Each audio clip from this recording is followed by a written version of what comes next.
All right, if you're looking to lock in with a fixed mortgage rate, you've got till the end of the day to get the lowest rate from RBC and TD. They are increasing their fixed residential mortgage rates. And First National Financial, Bridgewater Bank following suit as well. Will the four others do the same? Ranjit Dhaliwal is a mortgage broker at Mortgage Intelligence. He joins us in the studio. Good to have you with us again. Nice to be here, Michael. All right. We know the background here has a lot to do with the fact that these banks aren't making as much money in the bond market as they used to, and that it's the variable rates that are affected by the Bank of Canada decisions. Correct. So tell me about what's going on in the banking industry right now that we need to see higher residential fixed rates. Well, first of all, it's important to recognize the difference between the overnight rate, which affects variable rates and so on, and the items that affect fixed rates. Fixed rates is affected totally by the bond market, as you've said earlier. And basically what we've seen is over the last, within the last month, in fact last 2 weeks or so, even a little less time than that, we've seen the bond yields dip down quite a bit. We've seen there's been a little bit of a rally in the bond market, possibly due to the European debt crisis and so on. And with that, as soon as you see a rally in the bond market, the yields actually drop. And we've seen that the yield dropped quite a bit. Only to be followed by a quick spike. That's what we've seen over the last 3 or 4 days or so. How much of a lag time is there between what we see on a chart such as that and the bank's decision to raise or lower rates? You know, that's very interesting. I mean, the yields, where they were about a month ago, they're sitting at almost about the same. Mm-hmm. So I feel that the banks are using this as an opportunity to increase their spreads a little bit. And Royal, being one of the biggest banks, decided to take the lead. They generally do whenever there's increases of this type. Now, I ran the back of the napkin calculations. You know, if you needed $100,000 over 5 years on a 25-year amortization, it's $100 difference between what it was yesterday and what it'll be tomorrow for every $100,000 you borrow or so. Actually, it's not even that, Michael.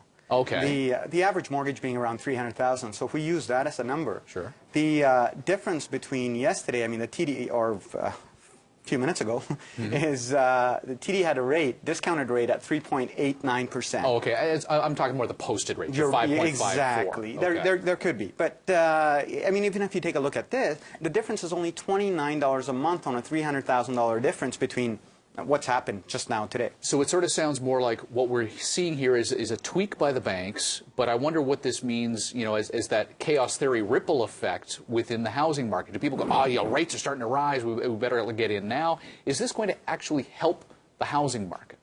I think so. I think whenever there's a lot of individuals sitting on the fence right now, and there's a very small percentage of individuals that have been sitting on the fence for the last 10, 12 years, waiting for prices mm-hmm. to correct or whatnot. It's like geeks like me who say, I'll buy the next iPod from Apple because they'll come out with a new one in 6 months anyway. You always wait. But what we've seen and experienced is the individuals that wait have lost out huge. I mean, some of those individuals who would have had their mortgages completely paid off.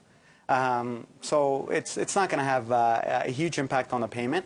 But however, it is going to there's going to be a little bit of an uptick from the individuals that are sitting on the fence and saying, hey, before the rates started jumping quite a bit, let me get in on it. Do you anticipate the rates to jump quite a bit? Because we've got the European debt crisis to take into consideration. A lot of talk about it spreading elsewhere within the Eurozone, which I can imagine would make Canadian bonds more attractive to those risk adverse, which means the banks aren't making as much money in the space, hence fixed rates go up.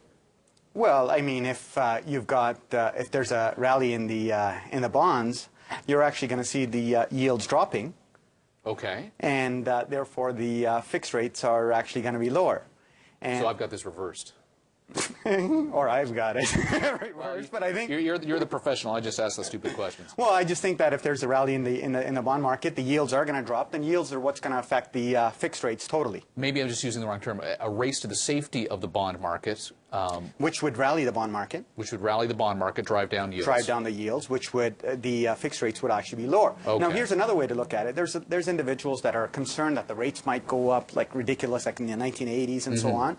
Well, this time around, we don't have, I don't think the bank has to do such a huge job in order to have the impact that they want to have. Because gas prices, the average Canadian household balance sheet is just going down, down, down. There's a lot of debt in there, and if they have, I don't think the Bank of Canada needs to increase as much this time in order to have the impact, in order to slow down Well, the other thing, too, is that if you are already holding a variable rate mortgage and the Bank of Canada pulls the trigger on a higher interest rate, it doesn't mean at the end of the month you're paying more for your home. It's just you're paying off less of the principal because your monthly mortgage payment isn't changing.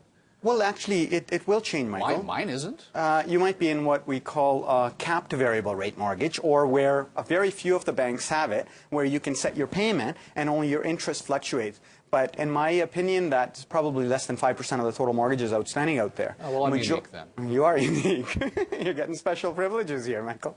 And however, for majority of the people, it's going to make a difference. But again, the difference is not going to be huge. The 15 basis point difference between 389 and 404 has an impact of $29 on a $300,000 mortgage. So I don't see a huge impact, even when the Bank of Canada does start increasing, unless right off the bat they go up 300 basis points or something like that, which is very unlikely. So the bigger issue is someone whose eyes are bigger than their wallet in the first place getting a mortgage, not the fact that the rates are going up in these incremental fashions. Absolutely. I mean, if somebody's going to move from where they're paying $1,000 or $1,500 rent and now their carrying cost is $3,000, right. I mean, that's obviously probably not a good idea.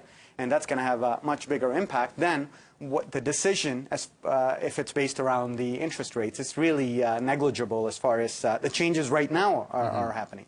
Ranjit, good to have you with us. Thanks for coming in. Thank you. Nice to be here. Ranjit Dalawal, mortgage broker at Mortgage Intelligence.